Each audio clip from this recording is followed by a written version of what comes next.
চলেন আজকে আপনাদের সাথে একটি গাছের পরিচয় করে দিই। হাজারো গুণে ভরপুর এই গাছটি এখন ফুল এসেছে। এই গাছটি যারা চিনেন তারা অবশ্যই ভালো, আর যারা চিনেন না অবশ্যই চিনে রাখবেন।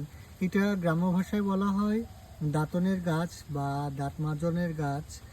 আর এর এর ডালগুলো দিয়ে দাঁতন করলে সেই উপকার পাওয়া যায়, এবং এর ফুলে যদি জোরে নিঃশ্বাস নেওয়া যায় সেখান থেকে আপনার মাথা ব্যথা সহ তীব্র মাথা ব্যথাও ভালো হয়ে থাকে। একে জেনবেরি বলেও অনেকে চিনে। এটা ইংলিশে জেনবেরি নামে চিনে, কারণ এর ফলগুলো হয় ছোট ছোট যে জাম আছে জামের মতো বা আঙ্গুর ফলের মতো। এটা প্রচুর পরিমাণ ঝোপঝাড় পানি একটু উঁচু জায়গায় হয়ে থাকে। পানি যেখানে থাকে না সেখানে এই গাছগুলো হয়ে থাকে।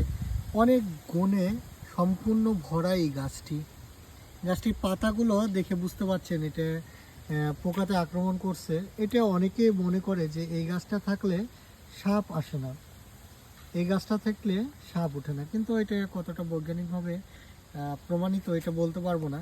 কিন্তু এটা অনেক উপকারী। এই গাছের শেকড় সহ গাছের ফুল সহ এই ফুলগুলো যদি হাতে নিয়ে যদি সুন্দর করে, যার মাথা ব্যথা তীব্র মাথা ব্যথা, যদি জোরে করে নিঃশ্বাস নিতে পারেন তবে অবশ্যই আপনার যত মাথা ব্যথাই হোক ভালো হয়ে যাবে আল্লাহর রহমতে।